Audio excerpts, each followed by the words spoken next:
Well, good afternoon or evening, whatever you want to call it. We'll start things off with the Pledge of Allegiance. I pledge allegiance to the flag of the United States of America and to the republic for which it stands, one nation, under God, indivisible, with liberty and justice for all.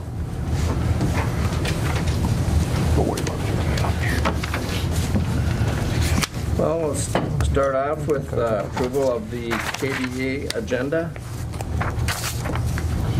Move. Motion by Pavlik. Second. Second by Skoye.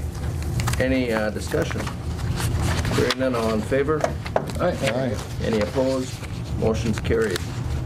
Approved minutes from the September 10th, 2019 meeting. Approve, Mr. Chair. Got a motion by Schobel, second by McBride. Discussion? Hearing none, all in favor? Aye. Any opposed? Motion's carried. Financial business. Approve September, October, November claim payments. What do we have here, Jeff? We have some audit fees from Huffman, Philip, and Knudsen. It's actually $3,000. That was $1,500 for the year 16, and then another, sorry, for 17 and for 18. And then we have the $32,437.50 to the St. Louis County Auditor, and that's for the Voyagers National Powers Cold Clean Water Joint Powers Board, and that was part of that was the comprehensive plan, and then the annual membership dues, and those were all within budget. Okay, move those payments. Got a motion by McBride, Second. Jason. second by Schobel. Discussion? Hearing none, all in favor? Aye. Any opposed? Motion carried. Other business reports. I've got the accounting reports, Jeff. Oh, okay. I'm sorry, I crossed it off before we did it. So, accept January through November accounting report. Move. Got a motion by Pavlik, Second, Mr. Chair. second by Schobel. Discussion? Hearing none, all in favor? Aye. Any opposed? Motion carried. Other business reports. Ratify signing of State of Minnesota grant contract. Mr. Chair, that's for the IRRB funding that we received. We received the amount of $170,005. That is what we used to budget for 2020. So we receive it in 19, use it for our 2020 budget.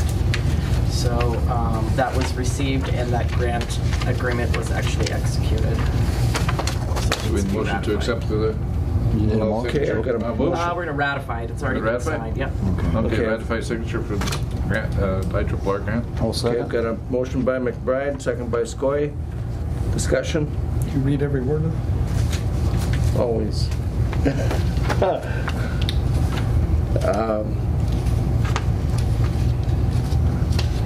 All in favor? Aye. Opposed? Motion carried. Rainy River Community College Nursing Program request for funding. Hello, ladies. Hi there. This is my assigned seat when I come to see you. Good evening. Looks like we've been here. Maybe you want to introduce yourself to the, and we also have Oh. the TV here for us tonight then. Absolutely. I'm Roxanne Kelly. I'm the provost at Rainy River Community College. I've been here nearly 3 years now. And I'm Danita Edestad, nursing faculty, healthcare program director at Rainy. All right. So we're here as a follow-up to a letter that we sent to you in, I believe, August for a request for continued funding. You were generous enough to fund us last year, and the program is ongoing, so we are out asking our partners once again for ongoing funding. You have one more? Sure. There you go. Thank you. As you'll recall, last year, we came to you, we were going to be okay for one more year, and as predicted, the program will be in the red if we don't get partners' support. We have gotten some partner support. We haven't received the funding yet, but we know that there is money coming from the city next year. It's in their budget, and we do know that there is money coming from Rainy Lake Medical Center. So that will help offset the cost of the program. Mr. Chair? Commissioner?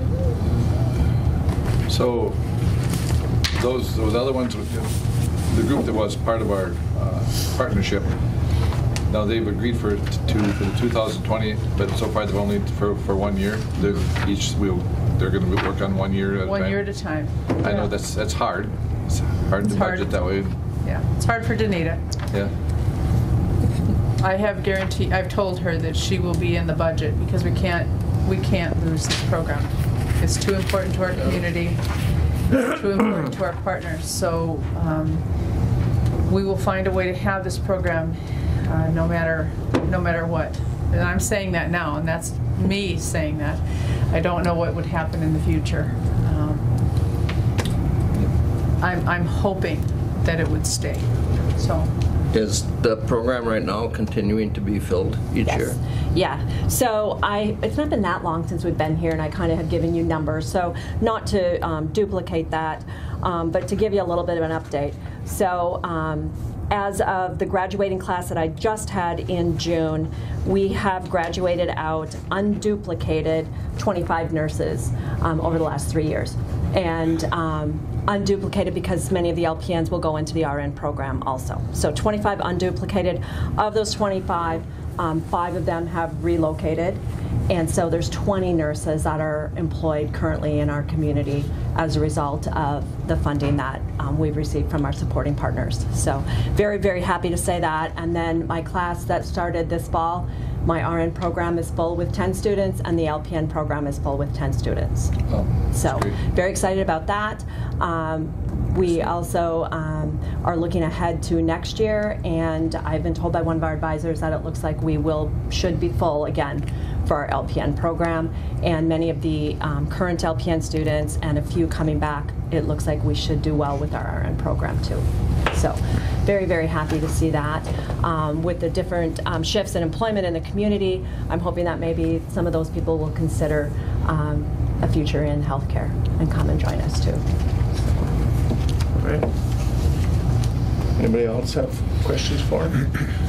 I think when we met in September or August, whenever that was, and I think we talked about getting our partnership back together, but we haven't gotten back to sit down We have not. We need to do that. And I did just come from a meeting of our advisory council. So we have 2 groups that meet as a result of this. One is our advisory council that human resources attend, and some of the nursing directors. And then we have the steering committee that has the board decision makers of the stakeholders. And I just came from that meeting with the advisory council, and I will tell you that from what I heard from them, there is still a need for nurses. There is a continuing need. The hospital has at least 3 open spots. Fairview Home Care has an open spot, and Good Sam and Little Fork. So I'm still hearing, despite the fact that we're putting out a good number, they've had a lot of retirements over this past year.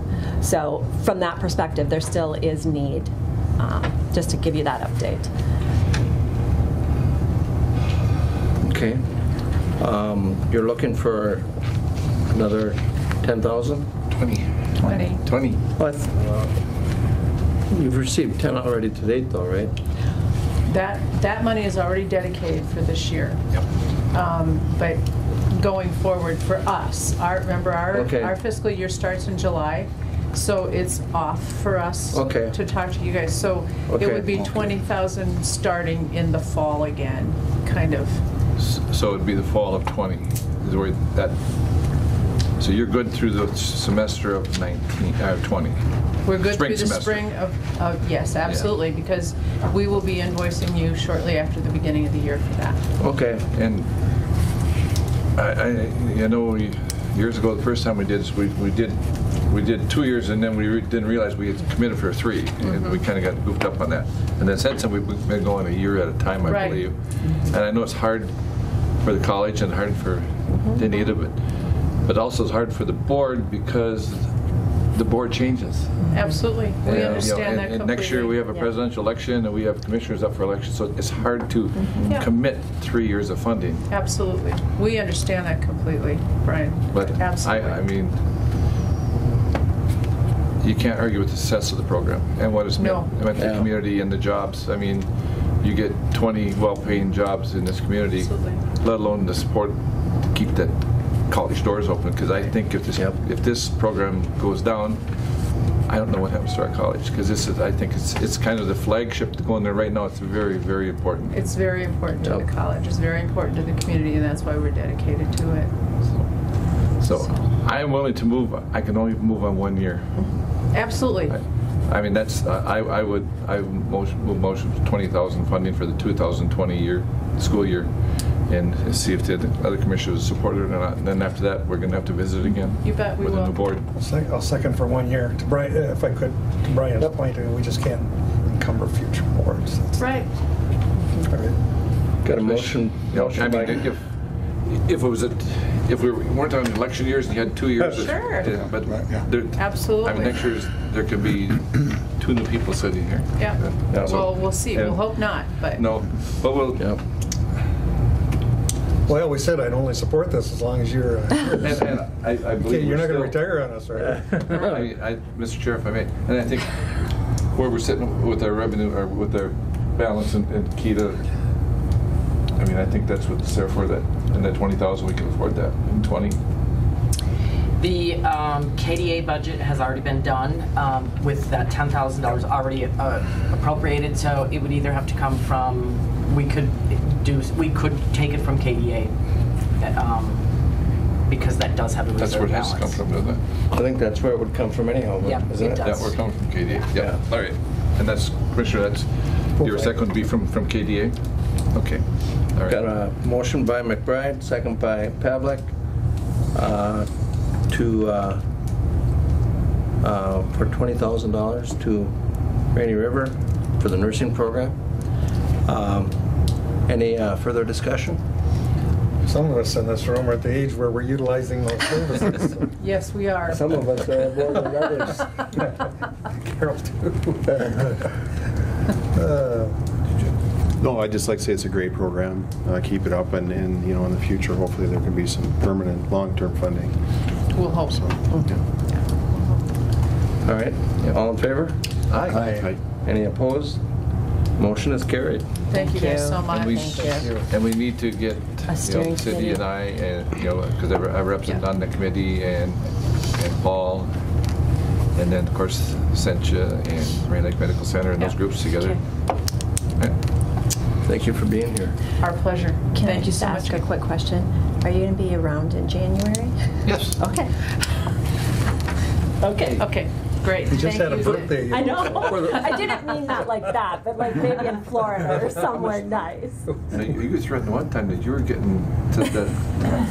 Thank you again for the Not fun. yet. No, I don't mean. I just meant you would, but you're going to continue working for a while. For a little while. Good. I had a birthday too. I don't worry about birthdays. I worry about whether you're going to keep working. We'll talk. Okay, Heart of the Continent, thank you. Just FYI. That's a FYI. Yep. Yeah, FYI. And then public comment. Anybody here for public comment for KDA? Hearing none, I'll ask for a motion to adjourn. Move. Got a motion by Skoye, second by Schoblum. All in favor? Aye. Any opposed? Motion's carried. All right, time has come, and we'll call the Koochiching County Board to order. First order, approve the agenda. We have 2 additions. One is to approve the minutes from the November 26th, and then a cost adjustment on rehab on a trailer. Move with the conditions. Moved by Commissioner Pavlik, Second. second by Commissioner Ady. Any other additions, discussion? Call for the question, all in favor? Aye. Opposed, carried. Approve the minutes, November 26th meeting. Commissioner Schobel, Second. Commissioner Skoye. Discussion on the minutes. All in favor, say aye. Aye. Opposed, carried. Okay, Dave? Highway business?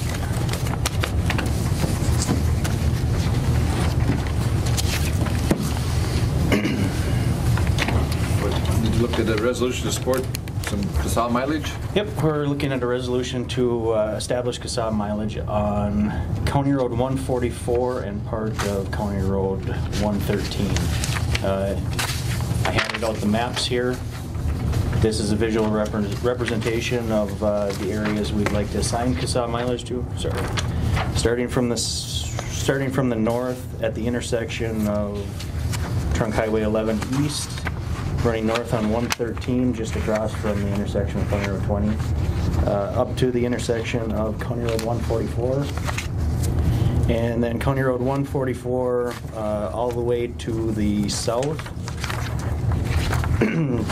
turning east and terminating at the CN Railroad tracks. This particular County Road 144 serves the foreign trade zone, it serves residential properties, it serves Boise property, or PCA property, MD&W property, CN property,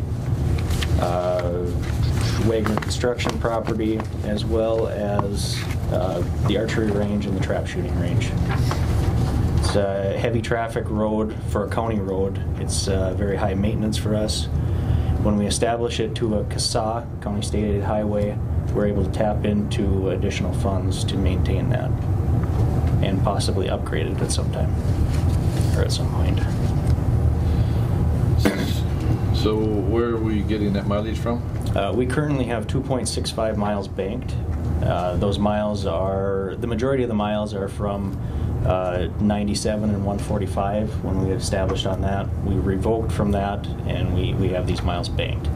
We're looking at approximately 1.7 miles, which leaves us a bank of 0.95 miles. I should also note that what's known as County Road 113 is actually a Rainier Road. We have to take over that amount, that small amount of road traveling south and then west. Rainier will provide us with a resolution of support to establish that transition. Yeah, if I were them, I'd jump right on that. Yeah. Well, they don't have to pay for the electricity now, right? Half the intersection. I'm looking at how do we get by without being connector on both ends? Yeah, we talked to both John McDonald with State Aid and also Kim Del Rosa with State Aid, and they said because it serves a wide variety, the residential, the business, that they would essentially give us a variance on the connector road policy. They have wiggle room when they do that, as long as they can show that somehow you can get back out. Yeah. Well, you need a motion on this, I guess. Move. Second. Pavlik and second by Commissioner Adie. All right, I was kind of surprised. I guess I didn't know we were really going to look at that one. But as long as County State, and I know we had those miles in the bank, and sometimes the state looks when you have miles in the bank and they want you to use them. They don't like them sitting there. No, especially if you're up over 1 mile, they really frown on that, and it's a lost opportunity for us if we don't have that established by the end of the year. It's money that we can't get. Sure. Has there been any discussion with the residents that live out there, especially on 113 or on 144? I mean, on 144, no, there hasn't been. it changes nothing for them Okay. as far as, addresses or anything like that. Okay. Is there going to be any easements or anything needed from any of them, or? No, not at this point. Okay. We currently have no plans to do any upgrades on this road. Okay. So we're looking at establishing it as a CASA for maintenance purposes more so than upgrade purposes. Okay. There's just very few, and I think they'll be pleased. Yeah. All right, any other discussion? Call for the question. All in favor? Aye. Aye. Aye. Opposed? That is carried. Matt, get here. Thanks. All right, thank you. Yep. See you guys. Thanks, you guys. Wait for a second, see if Matt gets here.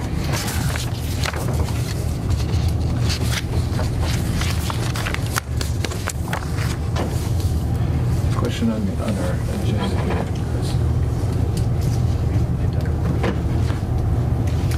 Do we recess the meeting or do we close? No, we actually close We it. close, and then we just close, then we close the public Yep, meeting. and then we won't actually, because you actually have to announce the date that we're gonna adopt it. That's what we did last year. Yeah. And I read through the instructions. The municipal department read me some of the instructions, and that's what we said to them. The truth and taxation becomes a totally separate meeting. Yeah, I don't know if I did minutes from last year. I'd be surprised to see.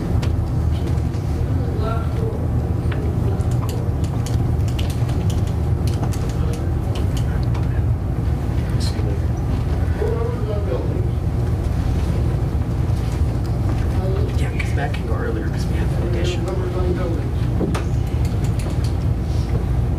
Figured that's what that whistling was. Come on in. Maybe a lot of disappointed people. Still find out with you two, Lee.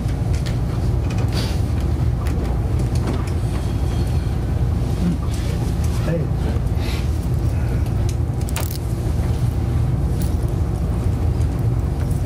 We're just on hold waiting for the next department head here, so. You know, you don't even have numbers on the buildings here, you know? So you should probably put some big numbers out front here of the building. You mean on the doors here? Well, it says 750 and 4th Street. Oh, And okay. no numbers on the outside. I was a firefighter, I couldn't find this place. I don't think there's any That's numbers, we don't have actually. numbers on the house. They know where we're at. I think they see the big dome.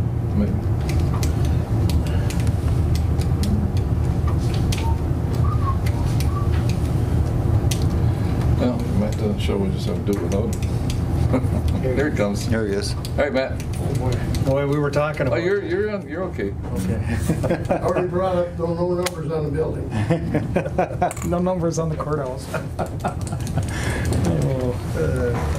Hey, Matt, after discussion, the request for the funding for the joint powers, we're Yes. gonna move that to KDA. Okay, That's where the funding should be coming out of. okay. So we'll take care of that first meeting in January. I don't think they're gonna, that $2,500 is gonna hurt them. If it is. No, it's they not a can- problem. Okay. No, not a problem. Okay. All right, and then you have an adjustment to a rehab on a trailer. Correct. You can see, if you look at the pictures that I provided, I have before and after pictures of the rehab. It just gives you a sense of what was done. As you know, we requested bids to rebuild 2 MSW trailers as part of the plan to bring our MSW walking floor trailer fleet up to 6. Blaine Brothers, Inc. was the low bidder and has nearly completed the rehabilitation of the 2 trailers per our contract with them. And as previously discussed, we found a minor error on the bid and did not include freight, transportation charges, shop materials, and taxes in the previous motion.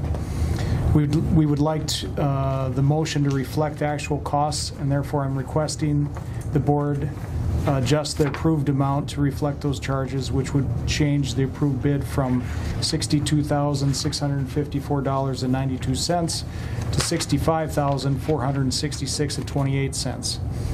As you can see in the attached information, Blaine Brothers' adjusted bid amount is still approximately $54,000 less than the next lowest bid by Wilkins Industries, which was $119,688.08.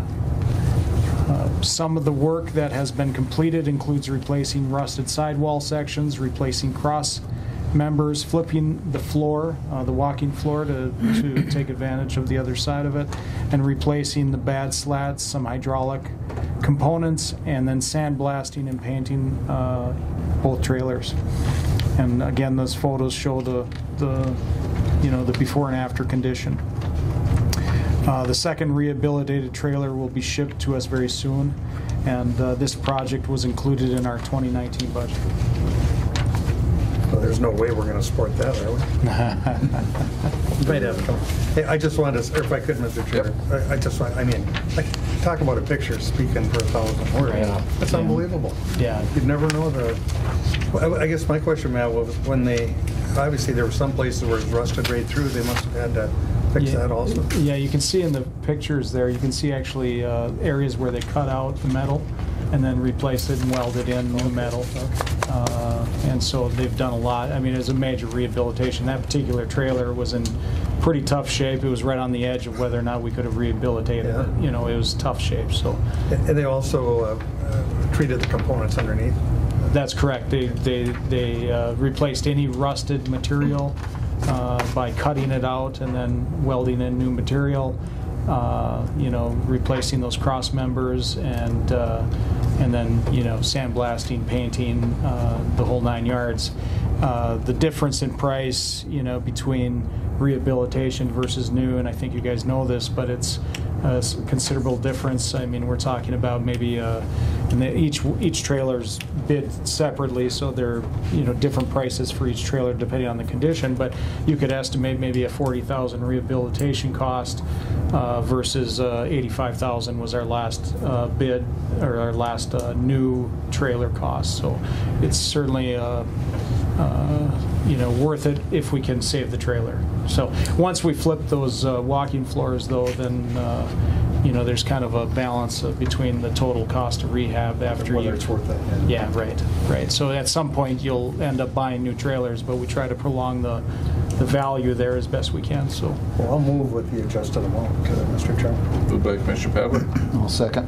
Second by Commissioner Skoye. Any other questions, discussion? Good job. Call for the question. All in favor? Aye. Opposed? It's carried. Thank you. Thanks, man. Yep. You got off easy tonight. You guys got the tough job here. So. See ya. Okay, thanks, man. All right, at this point, anybody here for public comment today for the county board? Before we open up the county taxation meeting. No public comment? Motion to adjourn? Move. Commissioner Ady? Commissioner Shovlin? All right. All in favor? Aye. Opposed? Carried. All right. All right, good evening. The hour is 6 o'clock. By state law, the county board must hold a truth and taxation public meeting. It must be held in the evening for the public to attend to listen to presentation of the county budget levy report. At this time, County Administrator Jen Herman will go ahead with her report. All right, well. Hold it 1 second. I'll just, for the public, let them know the agenda. After you give your report, then we will open to the floor to public comment. And after that, we'll announce the date of when the board will adopt the 2020 budget and levy, which will be December 17th. Go ahead. Thank you, Mr. Chair.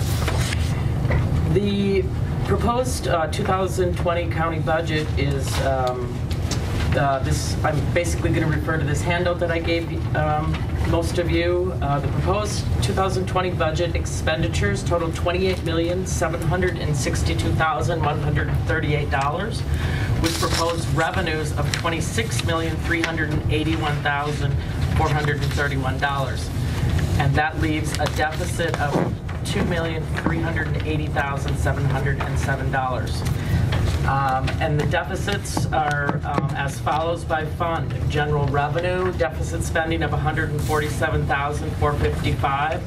We have a fund just for our aquatic invasive species, and that's $25,892, and that is actually a use of reserve funds.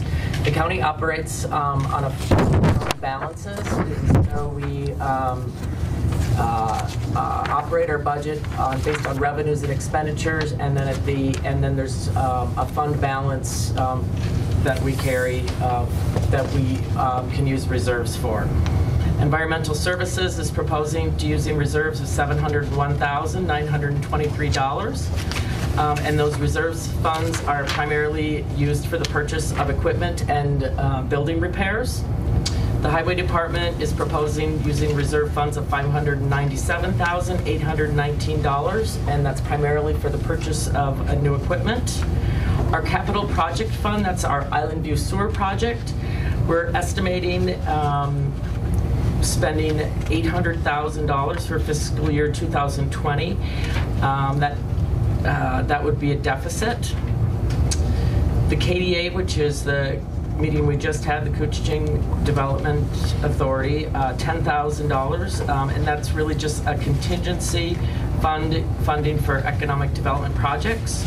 Our Land and Forestry Department is using reserves of $39,203, and those are restricted grant funds that they're using that are held in reserve. Public Health and Human Services is estimating using $3,255 in reserve funds. We can talk a little bit about how the budget and the levy process works. In June, I send all of the departments' directors information about their year-to-date spending and their budget from the previous year and actual amounts. They work very closely with their staff and they propose a budget to administration. Usually in August or September, the county board uses these estimates to create a preliminary budget, and at that time in September, we set a preliminary levy. The preliminary levy was set at 3%. In November, residents received a proposed tax notice, and that information about the meeting tonight, the Truth and Taxation meeting, is on that proposed tax statement. The purpose of the meeting tonight is to take input about the amount of the levy, and the county board will adopt a levy and adopt the budget at the last meeting in December, which is December 17th. We have also have some debt service funds. Those revenues are the special assessments and debt service expenditures for the bond payments, and those are restricted funds. There's a small use of reserves for that. Jackfish Bay, $29,079. And Island View debt service is actually going to have a gain of reserves, and that's completely separate from the project fund. The project fund is kept separate from the debt service. So we'll gain a little bit of reserves in that account of $17,794. The county manages the use of reserve funds based on the amount needed for cash flow purposes and the needs of each department. Fund balances are estimated for the year ending in 2020, and I have provided that information in a handout of our estimated fund balances for the year end. The use of reserves funds is not necessarily something negative, because in some of the years the fund balances actually increase if revenues are greater than expenditures. And the fund balance is an accumulation of all the revenues and expenditures with each department or fund. So when there's the fund balance goes up and down each year, and after we take out some reserve for cash flow use, we have an estimate of what we can use for capital improvements by each fund.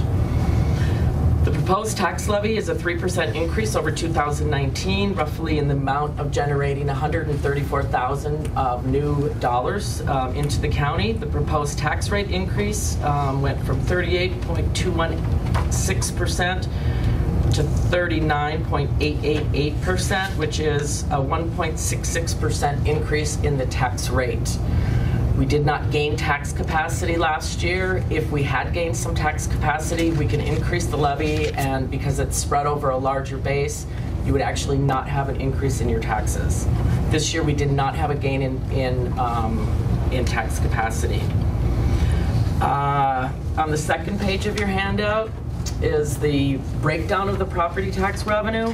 You can see on the first page, property taxes and penalties are $6.1 million.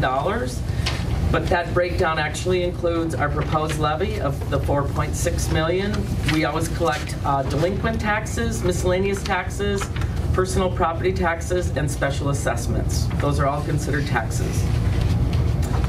The next piece of information is the proposed budget revenues and expenditure by fund, which I just explained to you, the revenues and expenditures. On the third page is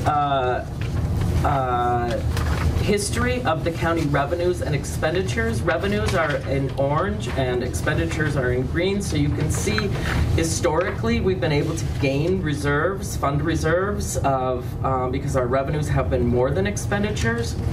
In 2017 and 18, you see that high spike in revenues, and that's primarily due to the Island View Sewer Project. We had a bond sale, and we have not expended all of those funds because the project is not complete.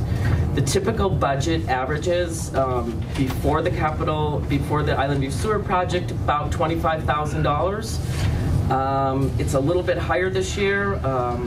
The major factor for the increase in the budget is 2.5% cost of living increase for salaries and benefits. And as you can see in the breakdown of our expenditures, wages and benefits are by far the biggest piece of expenditure that the county has. It's paying for the salaries and the people that provide the services. Another way to look at the county budget is by function. The auditors like to look at that, and so you can see what the expenditures are for streets and highway, public health and human services, general government services, public safety.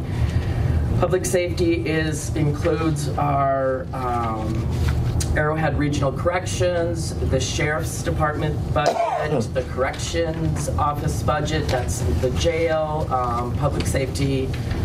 Also includes our E911 system. There's lots of things. The breakdown is sort of listed in the very last couple pages. We have conservation of, environmental services and sanitation of about $3 million. Conservation of natural resources, that's our land and forestry department, and planning and zoning, along with extension and the fairs, the Humane Society. In economic development, we're at $1.1 million. That includes the budget for the KDA, the Koochiching Development Authority, and the airport funding, and also we are a pass-through grant for the KEDA. We don't actually have those expenditures, but the grant is in our name, that revenue passes through, so we have to include that as revenues and expenditures. We have debt service for the bonds for the Island View Sewer Project and the Jackfish Bay Sewer Project. And then culture and rec. Culture and rec includes some of those things like the historical museum, the library. We provide over-the-air TV services to all county residents, the Bacchus Community Center, and then we also have some pass-through funding for the trail grants, the snowmobile and cross-country ski grants that come through the county. I think we took a pretty careful look at revenues and expenditures this year, and Primarily, the increase in expenditures is due to the increase in salary and benefits and some capital expenditures that we're primarily using reserve funding to purchase. Overall, I think the department directors and the county board worked pretty hard to make sure this balances. Budget is fluid. It is subject to change, but it is something that we watch very carefully by doing quarterly budget reports and monitoring those fund balances on a monthly basis. Okay. All right, I'm going to open up the board here to public comment in a second, but just, I know lots of you are here, but if you notice back in May, you received a notice from the county of valuation of your property, and either the valuation up or down, but most of them, probably the people here that had the valuation change, it probably went up. At that point, we hold a meeting in June. It's called Board of Equalization. At that meeting is when the citizens come before the Board of Equalization and to discuss the valuation of their property. Tonight's meeting is public comment on the budget and the levy. I know some of you have some pretty good hefty tax increases on your property. This meeting cannot change that a bit. It is against the law. We can't touch it. We can listen to you, to what has happened to you, but we need to get the people to realize they need to be here in June for Board of Equalization, because the change happened in June when your property was re-evaluated. I know South Falls, there's some people here from Old South Falls. Got hit really hard, 50 to 60% value increases. So, but we'll take your comment, but by law, we cannot change the value of your property. We cannot do it. So, with that, we will open up the taxation for public comment. Who's the person that does the assessing of the houses? Yeah, Mark, you got to come up. You can hear me. I'm fine. No, you need to identify yourself for the record. I live on 2nd Avenue East. Okay, go ahead, Mark. My property value went up $30,000 in 1 year. How does that happen? What did I do to make my property? Who does the market value of that? The assessor's office. Okay. Yes. Nobody. What do they do? How do they do it? I don't know the last time, Mark. I don't know the last time your property was assessed. This is. They were assessed 2019. They were assessed this 2019. I don't know what the last time it was. It may have been 15 years ago. I don't know. But I'm telling everybody right now, and I know that other ones. You were sent this in June. I don't remember seeing it, but I probably got it. And I was shocked too. And I went back and I looked at my Board of Equalization. I know. I was 50, what am I getting for 54%. What am I getting for it? And not so much county. It's more city than county, but. Well, it's both, and school districts. Well, what I'm saying is the city is where it went up the highest, but I don't know. Your taxes didn't go up, your valuation went up, so your taxes go up with the valuation. How can my house go up? Who can answer that question for me? You have to talk to the assessors, and that is done in June at the Board of Equalization. Okay. And that's when the board can make adjustments to evaluations if we believe, and you convince the board that the evaluation is out of line. At that point, changes can be made. We cannot do it tonight. I understand that. I understand. But no, you need to go talk to the assessors. Okay, and I will do that. And I'd like to know, it says it's too late to appeal your value without going to tax court. Where's tax court at? When is it? It says right here. Yep. Does anybody know? They have instructions in the auditor's, in the assessor's office. It's in the assessor's office, but generally it's held. I'm not sure if it's in the summertime or when it is. I don't really know. Well, Again, that is after you go to Board of Equalization, and if you don't agree with what the Board of Equalization settles or sets, then you can go to tax court. Okay. And it's held in Twin Cities. Okay. So I missed that out in June, so I can't go to tax court now. Not for this year. Not that I know. Not for this year. All right. I mean, like I said, the county isn't bad. It's the city that I got more of a beef with than anybody, and I'm guessing a couple other people here are too, and I know you. I don't, yep. I know yours went up too. I mean, I was shocked too, Mark, and I went back and I looked at my board equalization and I missed it. I did. So I'm a county employee. Am I gonna get a 20% raise then? You can vote like these guys can get a raise. I know we're not up for another year, but hey, if my taxes are going up, so I'll take a 10% raise. Okay. Larry. Yeah, like anything. Well, thank you. And she's already answered all my questions. Right. The only thing is that I got about these What's his taxes. name? The way they- Larry, we know you, but could you identify yourself for the board? Larry LePage. Okay, thank you. Anyway, make a long story short, I've got a few properties, but I mean, they slap you, it's just like, wow. A little bit at a time isn't bad, but I mean, my taxes stayed the same for many years, which I granted, they're on the low side. I do agree with that. But, like I say, when they do up it, if they would do it a little at a time, it helps the person out a little bit. Yeah, I agree with you. There's some sticker shock there, and there's been changes, and the assessor department is trying to get caught up. There's places that haven't been assessed for many, many years, and that's where we end up with that big that ticker shock, shock like that. Yeah, absolutely. They should be. I think it is, Commissioner, every 5 years by law they're supposed to be reassessed, and we got behind.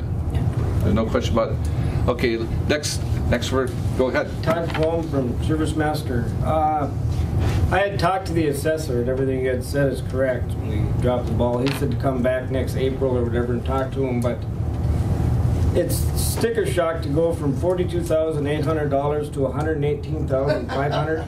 And he said they haven't done it in 25 years. Well, you just stated by law you're supposed to do it every 5 years. Can we please make sure that starts happening? Because I don't mind paying taxes, but holy cow. I think 197.4%. the change is being made in the assessor department, and they're trying to get caught up, and so we don't run into That's what this. he told me. I talked to him and the just other day. for the public and for everybody else, you realize this is lost revenue for the county. I mean, Yeah, over 25 years. 25 years, that's lost revenue. So, But you have to make it all up in 1 year? I agree. They also told me they do sections at a time, so the whole town ain't up here screaming. Next, anybody else? Go ahead. Identify yourself. Yeah. I guess I'm. But can you say it again? We didn't. She didn't hear. Albert Hasbrook. Albert Hasbrook. Yes. That new power line went through my property, and you guys voted for it, correct? So how much money are we getting off that new power line? Isn't that going to reduce our taxes or not? We didn't vote on the road. We didn't vote on the route. We took input on it, but You guys voted to approve that power line coming through our county here. we didn't approve the road. I don't believe that there was ever a formal vote by the county. We took information and took input. But we approved to put the road, put the line in though. That was approved. Yes. Okay. So how much money is the county getting from that? I'm not sure, Jen. I am estimating in additional revenues for that. This is the first year that we're going to see any revenue from that. Yeah, just completed this year, so Yep. the first year. Total personal property revenue, I'm estimating at $498,000. Last year, it was about $200,000, so I'm estimating additional revenues of $300,000 in personal property revenue. And how is that going to get spent? The county spends it, right? So you guys spend it? It goes into general revenue. It goes into general revenue? Yes. So At that it point, doesn't go then it is distributed amongst the departments. It doesn't go out to the school districts or? Half. Some of that is a portion to the school districts, I believe. We could find that one out for you. You know, our timber receipts are a portion to the school districts. Yep. But power line, we'd have to get that information. I'm not sure, but I think it may be a portion. Some of it goes to the cities. Well, none of you were on the board back in the 70s when this other power line went. No. Okay, well, I was told that it went to the school districts, half of it or whatever, and it went by population. So International Falls School District got the majority of it, and now one tower touched their school district. That's not the way apportionment works, but I'm not going to just, school districts are apportioned timber sales by the timber sales within their school district. So 362, 363, which is the North Home Indus. Yep. Every stick of wood that's cut there, 40% of that goes to that school district. And it's 362 is Little Fork? Little Fork, yeah. 40% of all the receipts cut in 362 go to Little Fork, and what's cut in 361 goes to International Falls, which is very little, really. So out of this 498 that's coming to the county, half is going to the school district, and that's going to go to Indus and as far as you're saying, the tower, I mean the power line? Yep. We'll have to find that out. I don't know if that's a portion, but I think it is. That's the portion that the county will receive. None of the money that we collect in taxes. We're the fiscal agent for that, but then we have to pay that out. Like, we collect all of the city's taxes, and so we don't count that as revenue because we're just the fiscal agent. So if that money is been collected on behalf of the school district, it will go directly to the school district and will not be reflected at all in our budget. Well, how does the school district get it from the power line company? Doesn't it come through the county? You know, if it comes through the county, it's not part of this 498. That's only the county's portion. I'm not sure what the school district portion is going to be, but they will get some of that. So if the county gets half, then them two school districts should be getting $500,000 just about. That's the way it looks like. You know, I'm not sure what the school districts and what the school districts. It's substantial, but we can find that information out for you. The landowners that got this power line and the towers running through their property, are they going to get a tax break? Or? That would be up to. I got a parcel here that's got 3 power lines on it now. 2 towers I got to farm around, and I got 3 poles down there. Plus I got a buffer from our famous governor. I got a buffer there too that I donate, I guess, because you can't do nothing with them. Plus I got to take care of the weeds, even though the county lets the weeds grow in their ditches. Now, should my taxes go down on that? I mean, that property.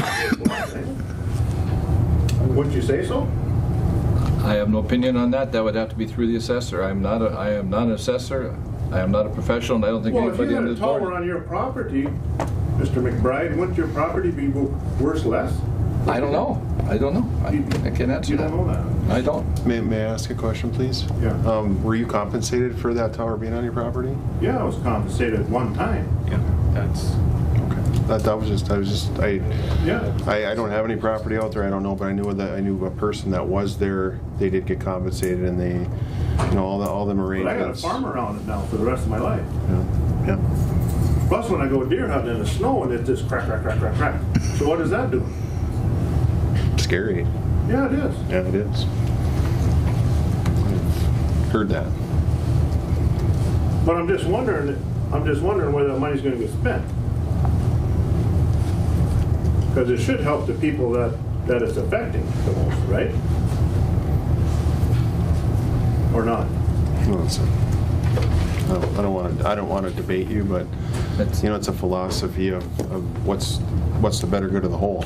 If the school districts are a better good of the whole, which they are, obviously, if they get a portion of it, they should, and they do.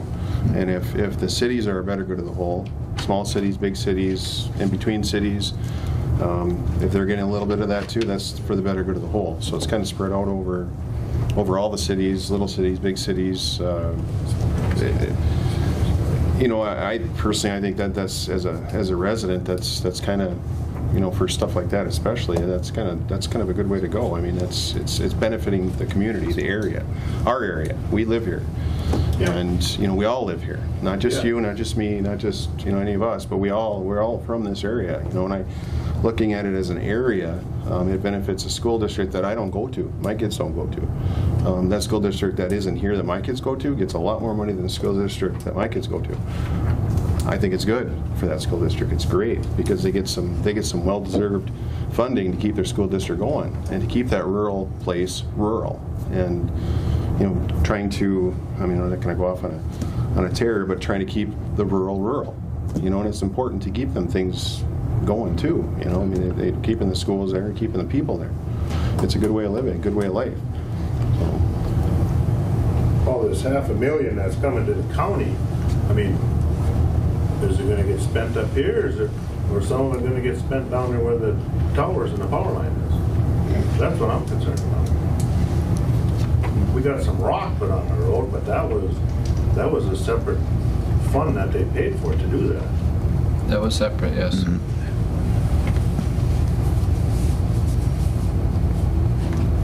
I'm just saying that the people that got to put up with this, they should get a tax break.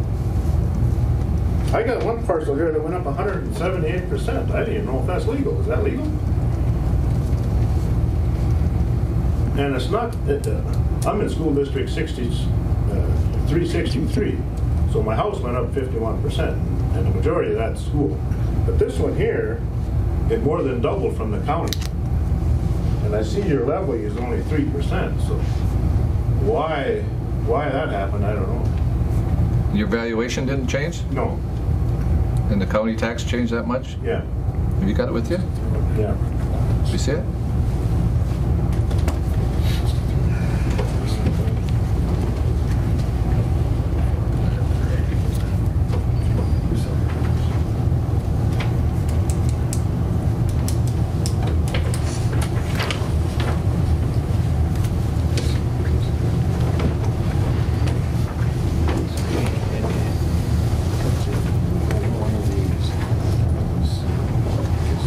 The only thing I did on that property is I put a new deer stand up there.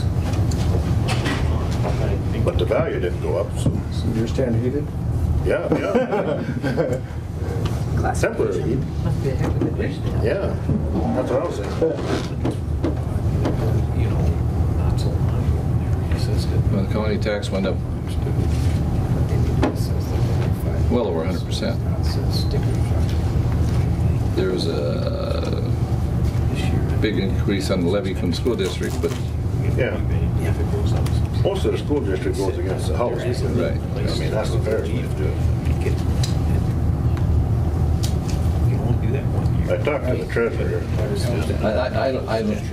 I can't answer that one for you. He said the state actually is the one that sends us That's a out. small portion of money. Yeah. But if it was a different property, it could be a huge amount. Oh, yeah. Yeah, so. Well, that's, Yeah. I mean, it isn't something. But we can find out with how the power line is portioned. If it's, I want to know for sure too. That's a good question. I don't know that if it's portioned to the school districts. If it is, then they're going to get 363. We'll get what portion of that's in 363. So, but as far as the rest of it, that goes to the county. It's general revenue, tax revenue. It's apportioned throughout the departments. It goes to Health and Human Services, who we all gain services from.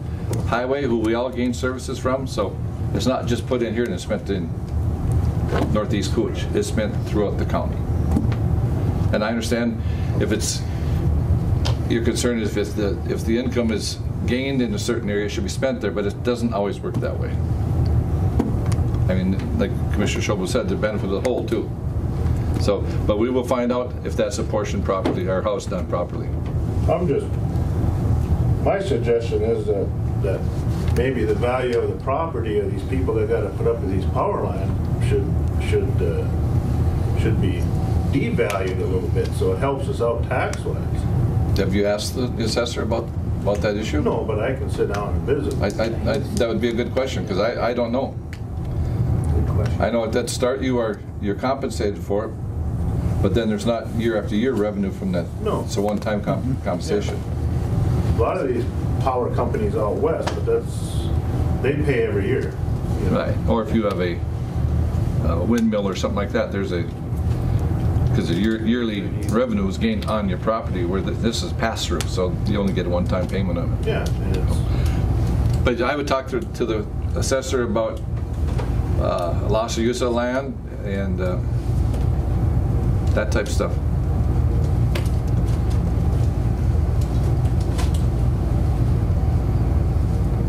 I see in the budget here it was a $5 million less in federal grants. What was that all about? That's the Island View Sewer Project. Oh, that's sewer project? Yep, because we got federal funding for the Island View Sewer Project. Last year? Yep. Well, Okay. in 19. This, Yeah. yeah. So Yep. that doesn't show up here in 20 then, that's why it's so much less. That's exactly right. So it doesn't show up then. How about economic developing and housing? It's a big jump this year. Yeah, what's that all about? You know, I think that's just a reclassification of some of that.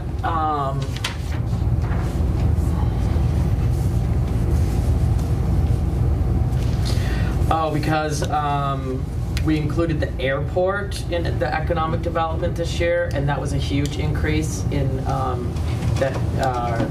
budget. Runway. The runway reconstruction. And then we also included the pass-through money for the KEDA office that was never included before. So I think those two are primarily the reason for the increase. Anything else?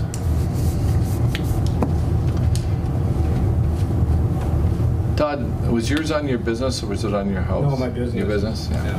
Yeah, they said commercial took a big hit.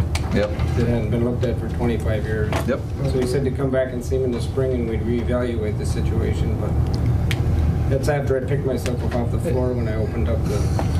And I think it's important, and I don't know how we do that. We run this every year at this meeting where people come in and they miss their opportunity to discuss the valuation on the property, and that has to be done in June. And Yep, and I never knew that. you know, other than change to the levy, there's nothing we can change tonight. Nothing. Go ahead. Sure. Just what, I can't remember who asked the question, maybe it was you or someone else, but can the county, bring those increases up gradually? We used to do that. When we had big increases, the county board, way back when I started, we were able to do those things. County assessor tells me now the state won't allow that. Whatever that valuation is, that's where it's got to be. Yeah, he said they used to be able to spread it over 3 years, and he said they changed that, Yeah. because I talked to him about that. Yeah. So that was out of our control is what I'm getting at, because, we're in the same boat as anyone else in here when we see big tax increases. And if we don't do it properly and according to law, the state will come in and set the valuations for us. And they go across the board. So even if you haven't made a change, you can get hit with a 10% increase to your property values if it's not done properly. So it's... All right. Any other comments? I would just, if I could, Go ahead. Mr. Chair, I would just add this, that no matter what the valuation, that's determined outside of the county board. It's done by the assessor and what state requirements are. But absent all of that, Koochiching County, over the years, has kept virtually the lowest tax rate many of the years. We've always been in the bottom 3 or 4 in terms of our tax burden on our citizens. I'm not even arguing about that, it's just that it was sticker shock when the value went up that quick, that fast. Oh, I hear you there. I mean, we still have pretty cheap taxes. Dave?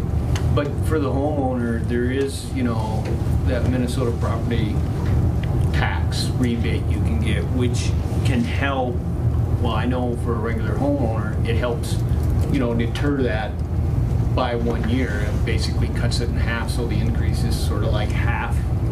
And that everybody should look into that when their property tax goes up, because that's a rebate that the state gives you when you're, I don't know how it works for businesses or farmland, but there is something for the typical homeowner when your taxes increase. That was in August, I think. Yeah, it's in August, and you gotta, got to pay attention to it because it sort of slips by too, because it's not your usual time. It's in August, and it's for the year before. But We've always wondered if they do that on purpose and people aren't. oh, I believe they do, because I got, after we had that big one at the lake, the property value shot out at the school districts and my income went, so yeah, it worked out that year. Anything else? Mr. Hasberg, and those two questions you had, though, we will get you the answer on if it's shared through school districts, and also about devaluing, the towers to devaluate your land. We'll get you those answers. Can I ask something Sure. about the taxes? Sure. How is your search going for an engineer? He's right there. Yeah, He's right there. Dave, glad to meet you, Reimer. Yeah, they pulled me out of the woodwork. I'm happy we sort of met, and they pulled me out of retirement, and I think we've got arrangement that's very workable, and it helps the county. And so I just come to these meetings to hear what the commissioners get all the time. So I just stayed for this, but yes, they found one. You got a card or anything with the phone? No, we haven't had to get one out. Well, no, you can just call the highway engineer and he's got it. And I've had a lot of calls, and I'll tell you what, half of them are complaints, but I'd say there's a good share of that avoids by the, people saying, hey, you did a good job on this road and stuff. And I know when Minnesota Power came in, they threw a lot of money at us to beef up the road before they busted them all up. And we spent a lot of money out there. David, would you like to be the street commissioner in Duluth right now? What? Would you like to be No. the street commissioner in Duluth? I'd go hide in my own. Anyway, anything else come before the board? With this, we will close the public meeting. And we will schedule, vote on the budget and the levy on December 17th. And that's at the regular county board meeting, right? Yes. Yeah. And I've been there. All right.